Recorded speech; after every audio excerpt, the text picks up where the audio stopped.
Hello, everyone. Welcome back to the podcast. I'm your host, Joe to in Love. Here on this fine Labor Day weekend. Hope everyone's being safe and whatnot as we enter September on this joyous 2023. This joyous year. It's been fun and it's crazy how time is flying by, but never a true word can pretty much be said. But yeah. So All Out is tonight, but alas, there is, of course, the show before All Out, which we must go over. Collision, which I have to say was better than how it felt last week. In a way, it didn't really feel...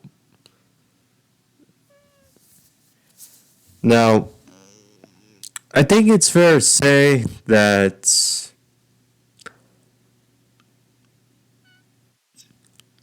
this week has felt clunky. And how All In was Sunday, and then right today, or last week, was All In, and now tonight is All Out. Next month is Wrestle Freedom. I mean, a couple weeks is Grand Slam. So yeah, it's clunky. Now, I apologize. I tried uploading my Dynamite review for a couple times, but for whatever reason, it just doesn't want to upload. So I apologize for that. We'll see.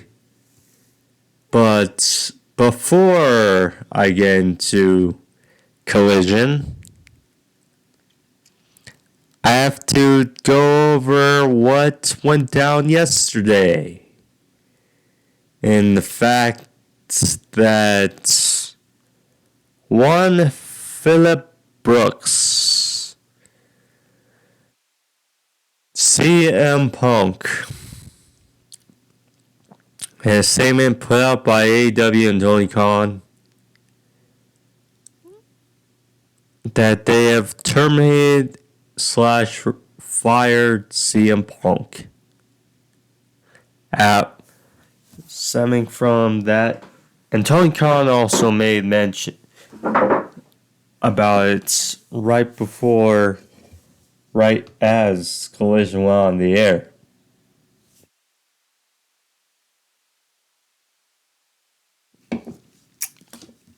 Now,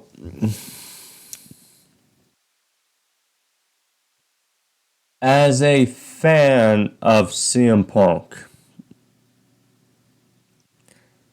here's what I'll say. I was a fan of his in WWE. I was joyous when he came back, in 2021. When the news was out, I was at school, got word of it. I couldn't believe it. I couldn't get home fast enough to see it on replay as I had recorded the first dance. I mean, just was surreal, it felt. Him talk, and then, promos, and then him actually facing Darby at All Out 2 years ago. And then the run he was on with, facing guys like Hobbs and then his feud with MJF. I mean,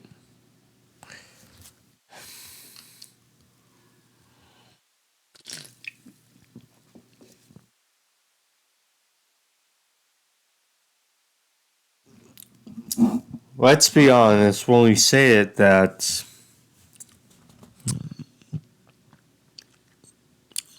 from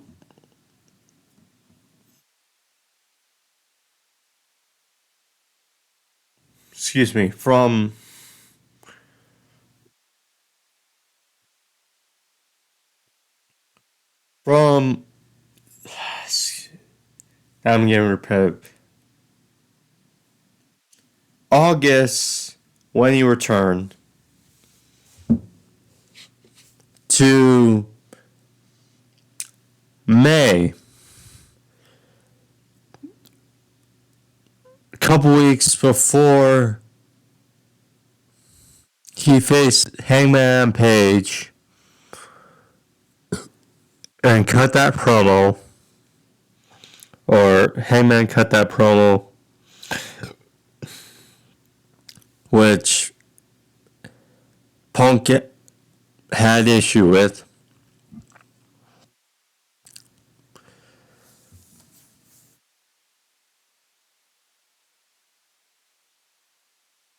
That was the honeymoon period, because Punk had that mini feud with Darby, and then a main feud with Eddie Kingston, and then with MJF, which was great, but then really the Hangman stuff happened, and just that's when things really got out of hand. Because, problem was Punk, after he beat Hangman at Double or Nothing,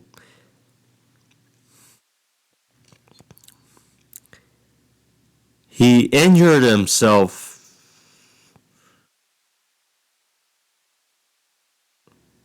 literally during that entrance when he teamed up with FTR.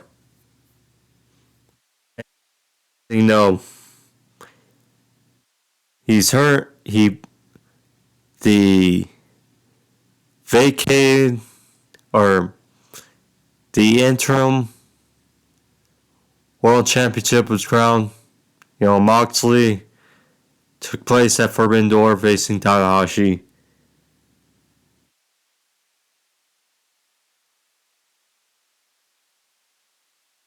And then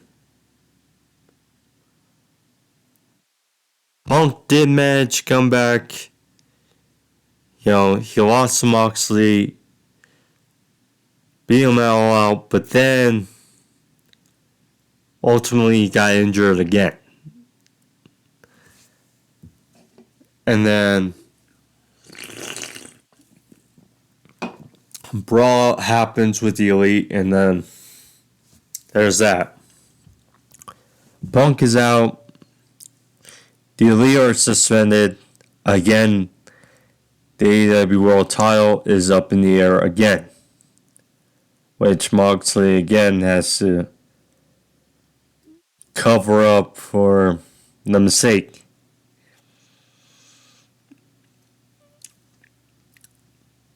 And then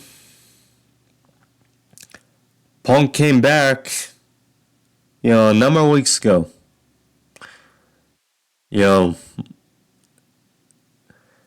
Seemed like, okay, things are ready to be back, okay again. It's like he took place at Forbidden Door, He's having some solid matches, competing in the Owen Hart Cup. Pull over Ricky Starks. Collision, the way of separating Punk and the Elite. But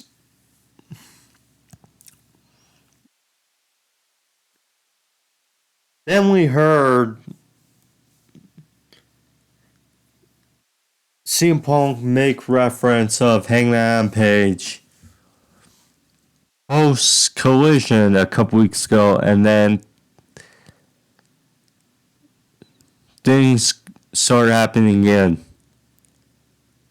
Then we hear about the incident a couple weeks ago with Jack Perry and CM Punk, and then it boiled over last week at All In when it was supposed to be the celebratory moment for AEW. 81,000 plus in Wembley. Their big show ever. And Punk and Jack Perry get back into it backstage. And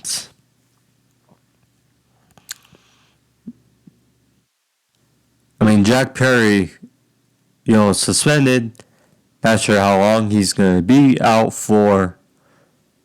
But last he is suspended, and we now know that CM Punk is fired. As a fan of his, look, I was a fan of what he did in WWE. I was a fan of when he came back, the good stuff he was able to provide. His return, the good matches, good moments, okay. But the drama is, look, people discredit Tony Khan a bunch because he seems like that fun-loving boss that wants to be friends with everybody. But he seems like a pushover. Tony Khan had to show that, put the business first over friendship, and, did what he felt was best for business. I think many would agree. The drama's out. Now, we are probably not going to get that CM Punk Jay White big feud. We're not going to get the, I assume, future unification of CM Punk and MJF, because CM Punk was the, quote, real world champion.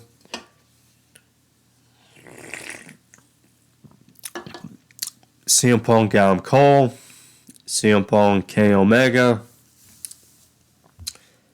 CM Punk and the Bucks, or CM Punk and FTR versus the Bucks and Omega.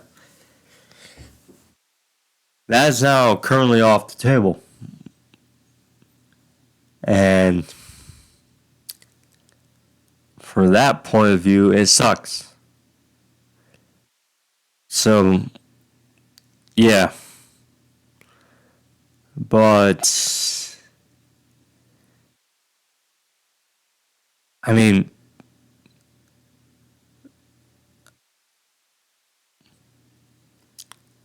people, for a healthy work environment, like Tony Khan said,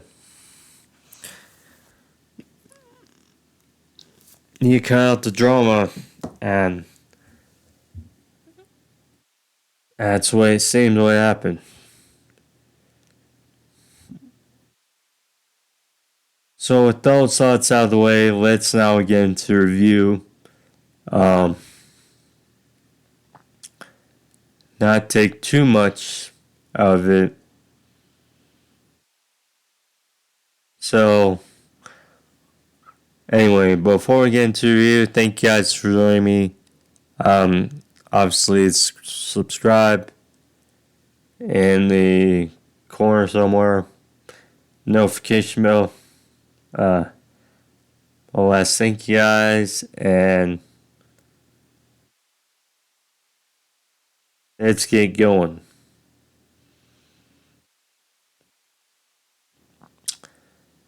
So, Tony Khan, as I said,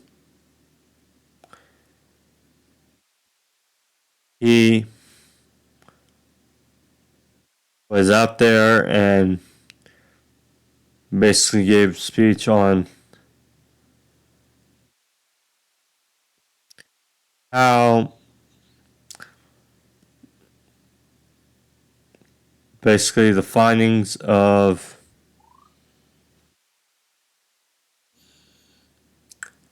the investigation and talking about the recommendations.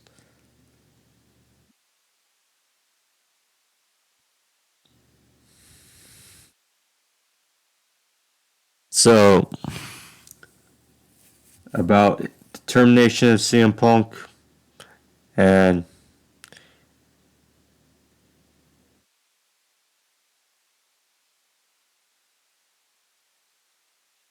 yeah, so pretty much just went over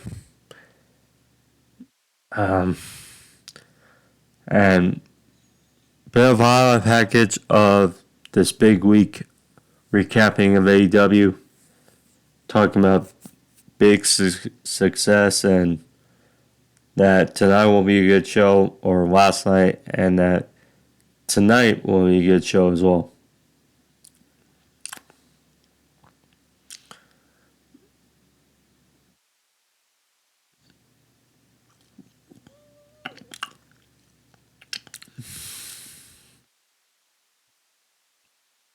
So,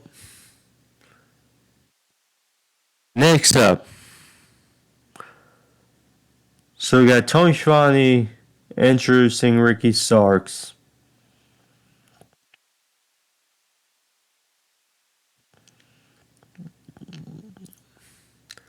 And Starks was out there with Big Bill. I think they work as pairing.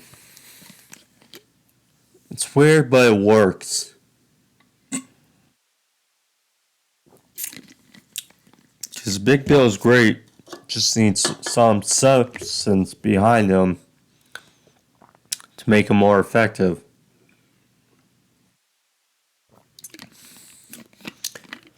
So, Schiavone point blank asked Ricky Starks, saying he wants to challenge Ricky Dragon Steamboat to a strap match. Out. Asked him, "Are you out of your mind?"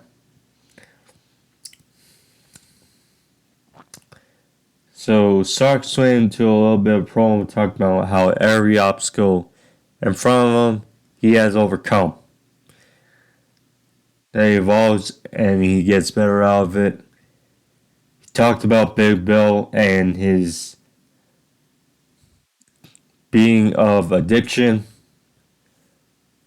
Loves him for it, and he says he can be anything he wants to be. So I think we got a Will or a Bill chant. So that was kind of great. So Starks said he's calling a shot for a match, saying no, he's out there, no, he's pissed about what happened.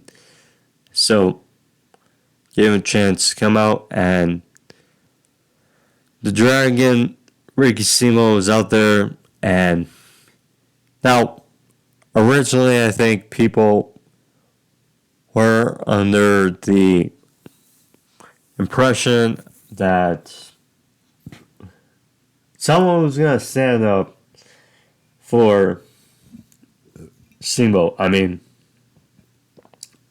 it's like 70-year-old Steamboat versus Ricky Starks. Strap match. I mean, it'd be a bit much. So, Steamboat was out there and he praised Starks for his in-ring ability, saying he could talk, but he thought, why don't we do this the old school way and not make your mouth a pen? So, he had a contract out there, which said Ricky Starks versus the Dragon, not Ricky Steamboat, hence the Dragon. So, automatically, you're like, So, Starks told him to sign, or Steamboat told Starks to sign the contract, which he did. Showed it to the camera and said, yes, they know me as Dragon, but they also know this man. And welcome back, Bryan Danielson, the American Dragon. Sadly, it wasn't. I mean, there's a chance. Well, if he was able to wrestle at Wembley like the plans were saying for him and Omega, I would bet that Final Countdown would have been used there. But, can't always hope for it, sadly. But Bryan Danielson made his return. First time we see him since Forbidden Door, when he fractured his forearm in his match versus Okada. But, yeah, he looked great out there in great spirits, I mean, there was support that Bryan said he would have been able to return in October. Well, my own question is, with the termination of CM Punk and, this and that, I'm curious. I mean, you always take things with a grain of salt in wrestling. So I'm curious how much it affected his return. Either way, he looked great. And Bryan was out there. He signed the contract. Didn't say anything.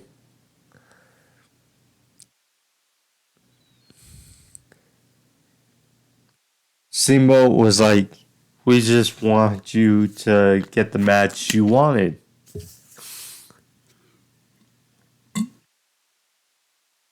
So Sark said, well, if this is the bed I lay in, I'm going to make sure I'm real comfy. I was signed, pen to paper. Bryan Danielson versus Ricky Starks in a strap match at All Out. This card felt like it needed a boost. Bryan Danielson versus Ricky Starks in a strap match. I tell you, that's some sort of boost. And what should be a good card. It's just, good to a decent card, but, it's like having these pay-per-views back to back. We know, the build, not great. But, I mean, yeah. So, now, we got Bryan versus Starks. We got Soho versus Kris, statlander, which should be a fun match. We got Omega versus Takeshita. That should be pretty fun. Miro versus Hobbs, and Darby versus Luchasaurus. Those are the matches I'm excited for when it comes on the card. So, yep, certainly need a jolt, and it's good. And of course, good to see Bryan back. Because, especially with Punk now being fired, needs some star power. So, yeah. The only question is, Bryan, well, he didn't say anything. And we know Bryan is aligned with the BCC, who are supposedly heels. And now, Bryan's beloved. And he was out there in defense of Ricky Steamboat.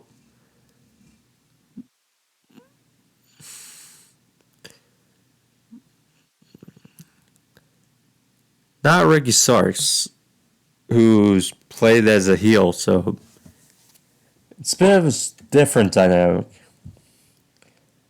But yeah, it's also funny to know that Bryan was Big Bill's last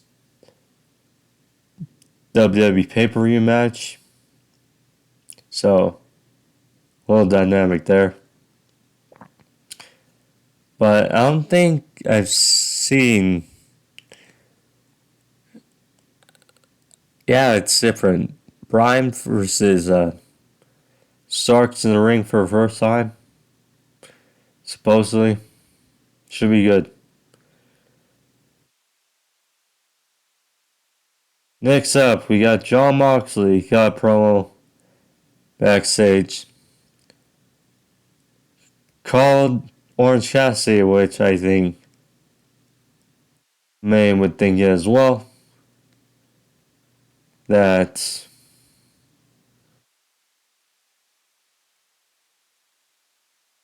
called him a cosplay wrestler. But who's he pretending to be? That's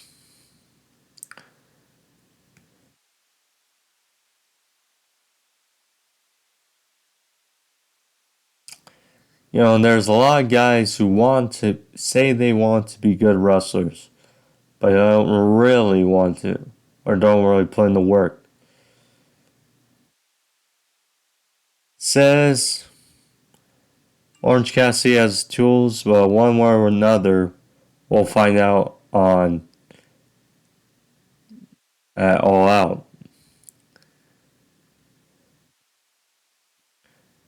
Yep. And he said he is somewhat of a technician, but he's not going to test one of your body parts. He's going to test your soul. See how much you want it. And see how hard it'll get, and if you're going to find a way to weasel out.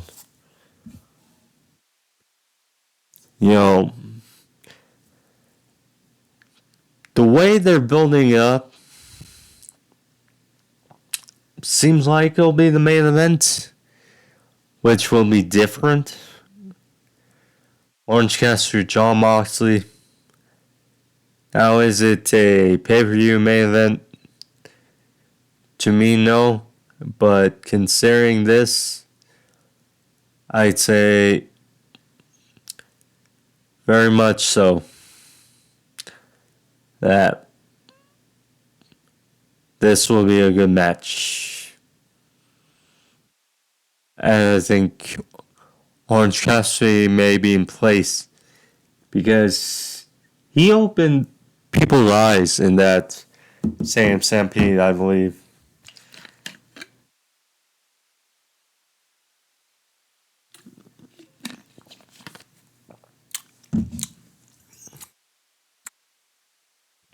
So yeah, I think this match will be testament to.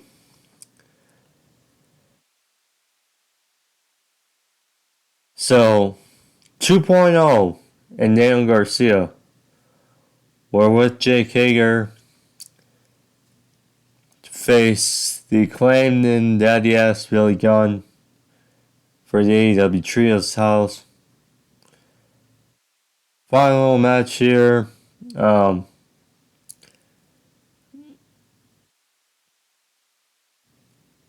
Yeah.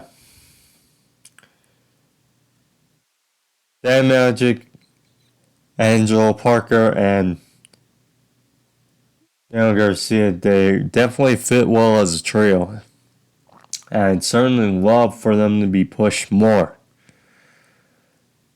And funny thing, Max Gasser made a joke about, Tim Anderson, the guy got knocked out in that little scuffle for baseball the other week. And talked about Jericho leaving them, which gave a smirk out of Angelo Parker. Anyways, final match here. A caster won with the mic drop. I'll definitely like to see Garcia and 2.0 get the victory, but that was not the case. Dark Order. They apparently won the tag team battle royal, which I'm confused why we don't see Sue Grease anymore, but Reynolds and Silvers won the tag team battle royal to be able to face Adam Cole and MJF for the Ring of Honor tag team titles at All Out. Silvers talked about how Adam Cole used to be their best friend, hence being the Elite, and their little backstage thing.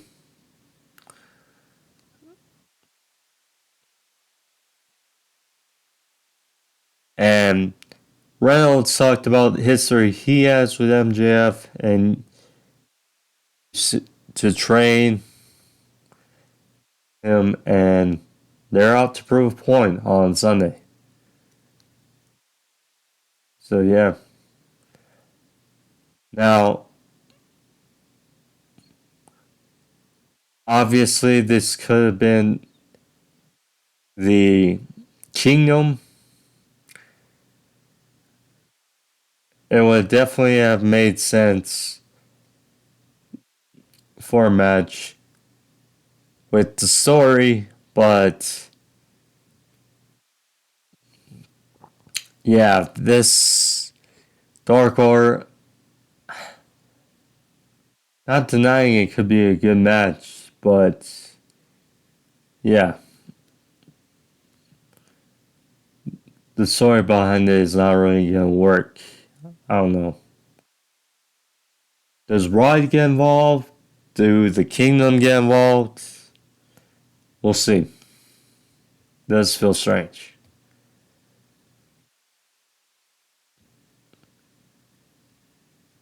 Then we got Aussie Open.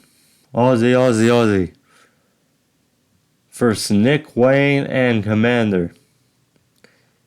This didn't feel much to it, Aussie Open. We're the Ring of Honor Tag Team Champions. Obviously lost to MJF and Cole at the 0 Hour pre-show for All In.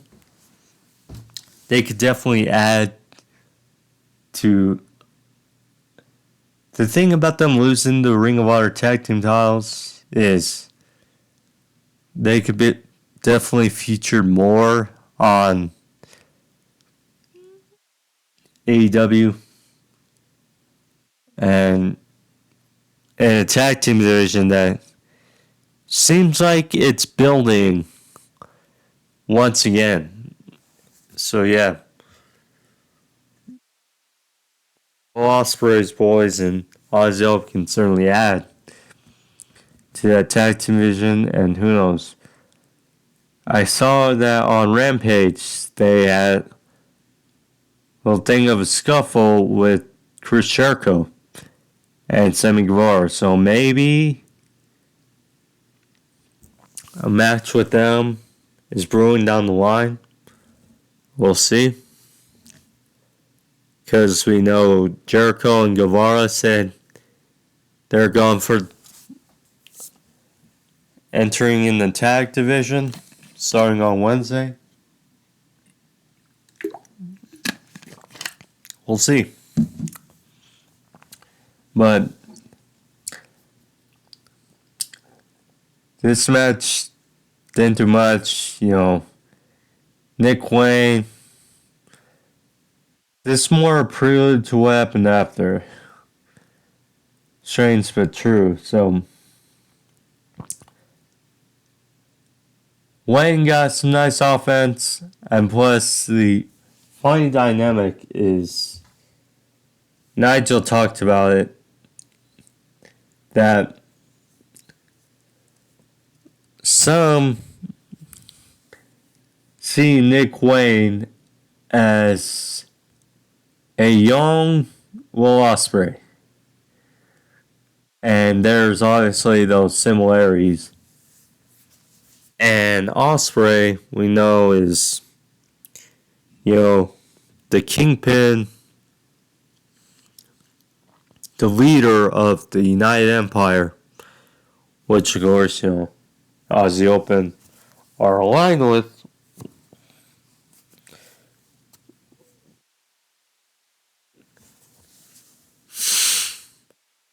So Wayne had a good showing in this match. He had a tope over top, had a frog splash, nice one on Fletcher, or two. Wayne looked like he went for a double Wayne's World on Aussie Open, but that didn't work out as Wayne got caught and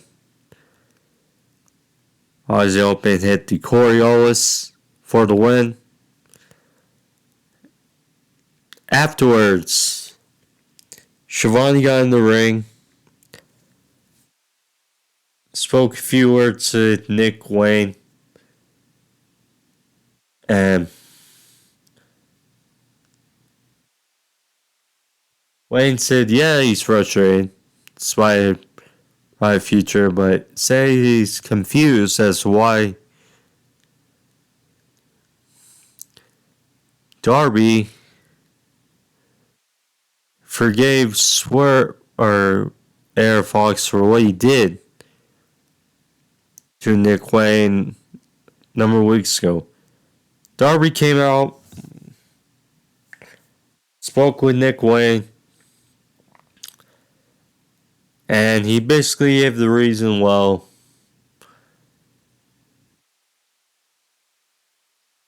how well that Darby knew Wayne's father. And an incident happened, they burned the bridge. And before he could make things right,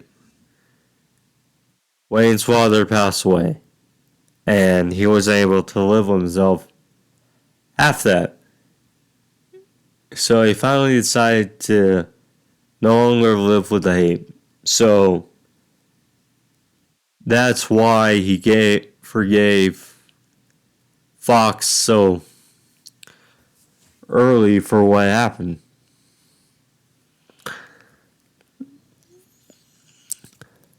So then after a bit, as Nigel McGuinness calls him Father of the Year, Mr. Christian Cage out there with Luchasaurus. So Christian was like, he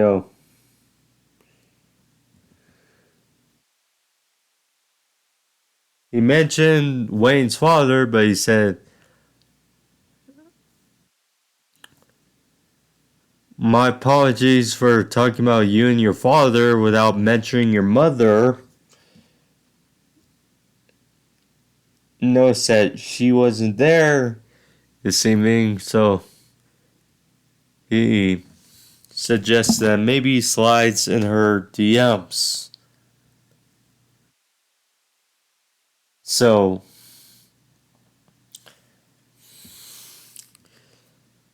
Christian said that Darby is using Wayne as his personal pity project to make you think he's a good human being.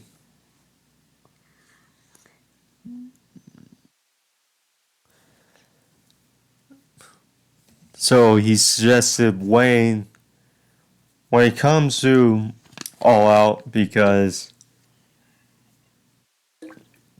Darby asked him to be in the corner, that Wayne should bring a white towel with him. Because it's not going to be a 50-50 battle. It's not going to be a...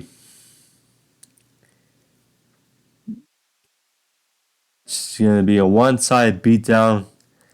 And then at the end, he and his right hand of destruction will still be the face of TNT now and forever. So, there we go. Should be an interesting dynamic with Luchasaurus and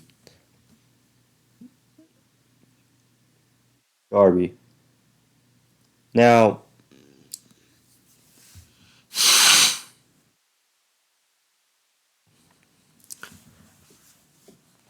part of me wonders,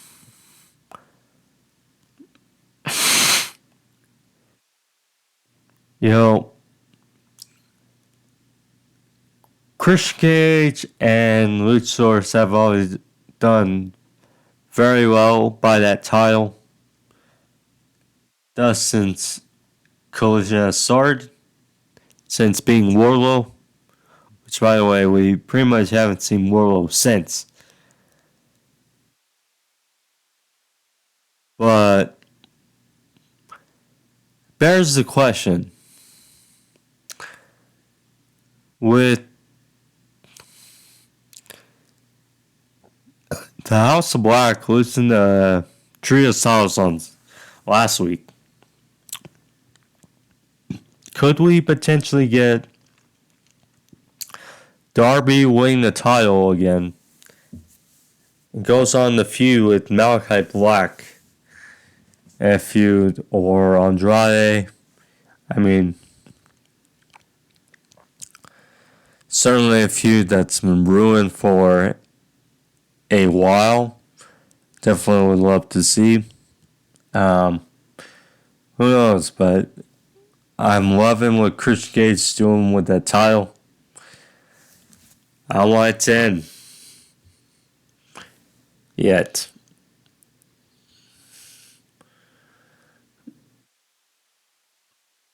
Next up,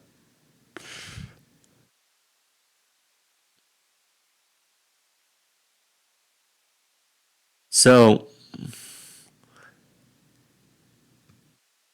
Claudio and Will Yuta, they're showing a pre-tape from Dynamite. So Claudio talked about Kingston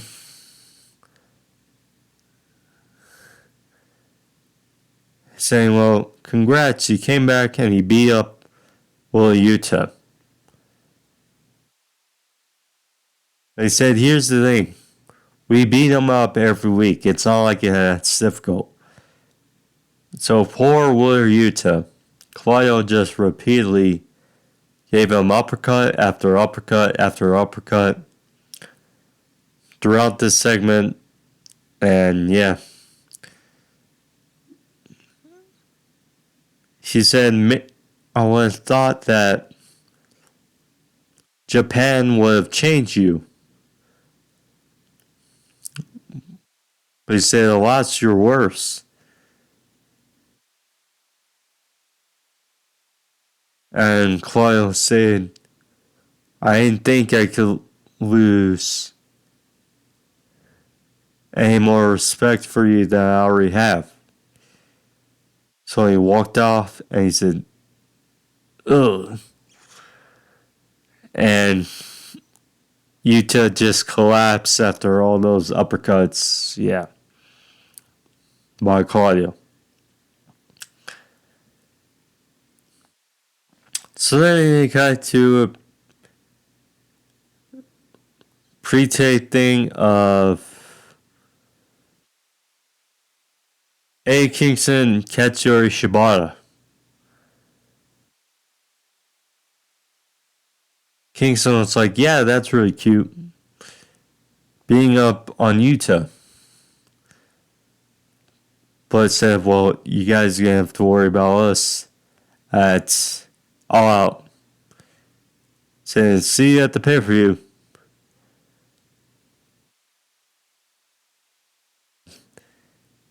Asked Shibata, saying, what do you guys think of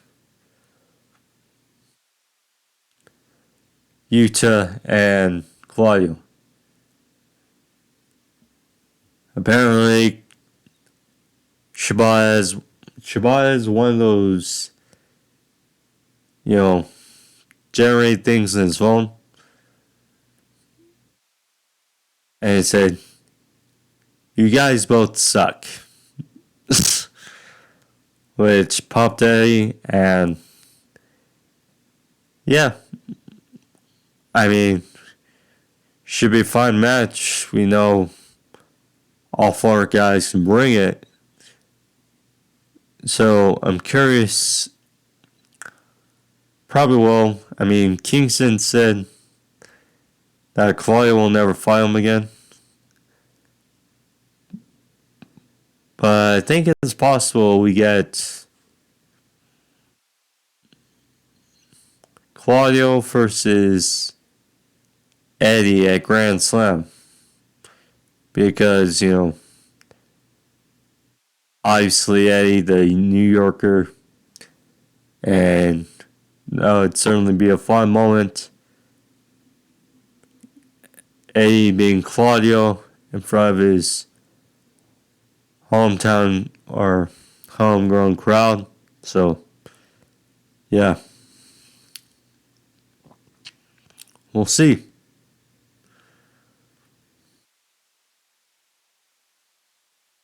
Saraya and Ruby Soho, they were backstage as Lexi Nair kept asking about the dissension, it seems, within the Outcasts and Tony Storm ahead of their match tonight.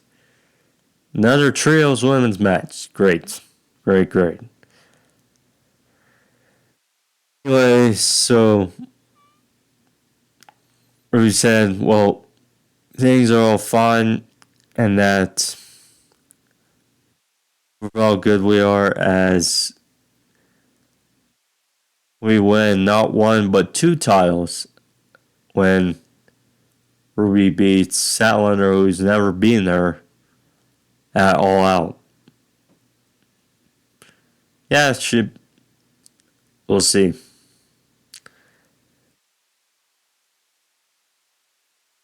This next segment, I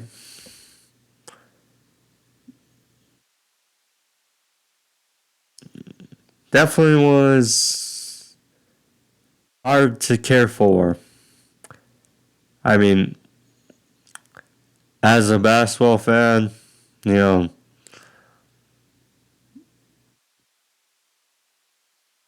am obviously joyous, but at the same time, when you saw spoilers and whatnot, then you're like, yeah. So, which, I mean, I get it's feel-good moment in Chicago.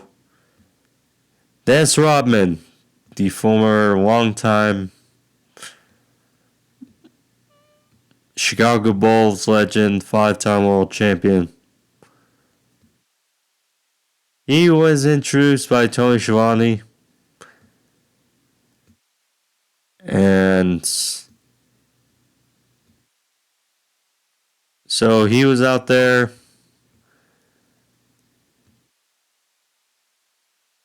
And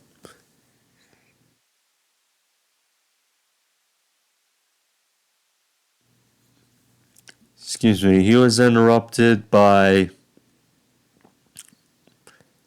Jeff Jarrett and crew. Of course, you have some ridiculous involving them. So they were out there, interrupted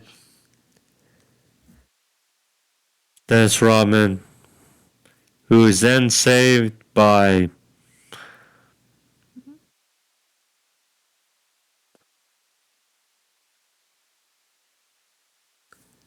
the acclaimed, and there was basically a challenge for All Out. At least it's for the pre-show, the 0 hour. The acclaimed and Billy Gunn versus Jeff Jarrett and crew. Yeah. Definitely a match not to care about. But alas, at least for 0 hour. Definitely more of entertainment and, more of a WWE move than a AEW move, that's for sure.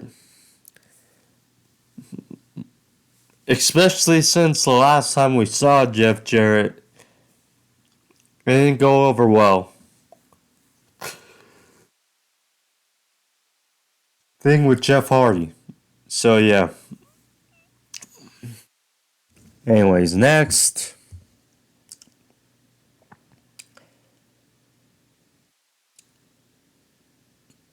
So, we got the 6 women tag trios match. We already got one on Wednesday. Now we got another one here.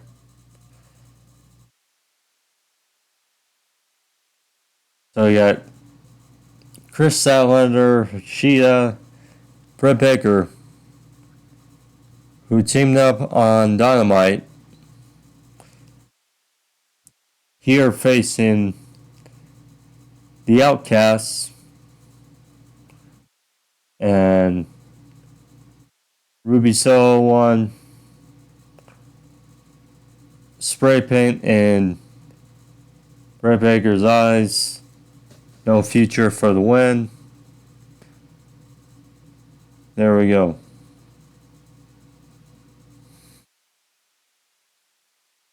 So, I mean, you have both women's champions on opposite sides, but the last one had to lose. Like, yeah.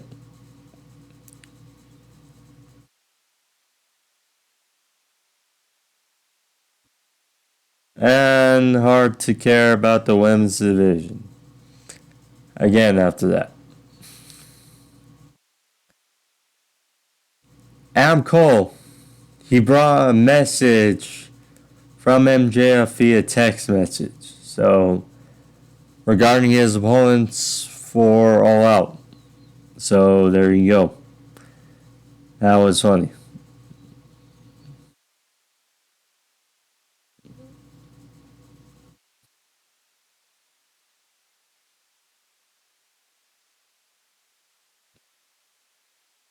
This was as quick as a sneeze. Powerhouse Hobbs, he was out there, fought some guy named GPA. Spinebuster, 1, 2, 3. Symbols that. Afterwards, Miro came out. Rollins ensued. Hobbs got dunked over the barricade.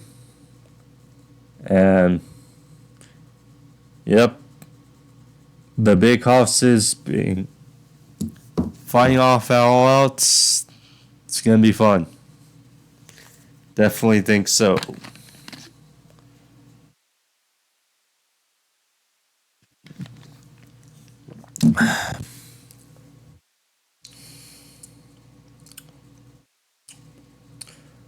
Orange Cassidy kind of good promo. Liking his promos, it's different for him.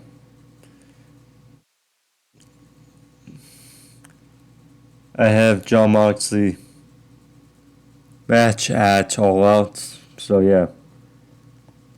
Main events. This is good. Main events between Jay White and Dax Harwood. Have the big 8-man tag out between Bullet Club Gold, Bucks, and FTR. Yeah, this is good, as we know. Shouldn't be a surprise.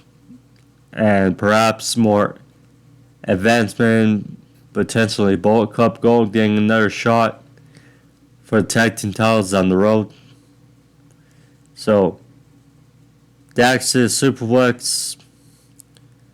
Also, pair of winners from All In. Went for a flying headbutt, only got a near fall. Hit Brainbuster out of the ring.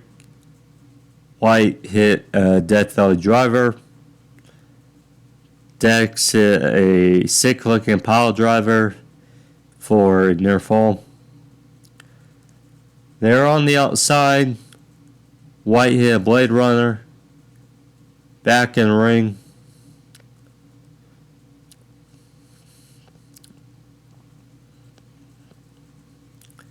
Dax went for a last-ditch cradle for 2. But then Jay White finally hit one more Blade Runner in the ring for the win. Simple. Afterwards, the Bucks, they came out for the save on FTR. Different from Wednesday. And role reversal from last week. So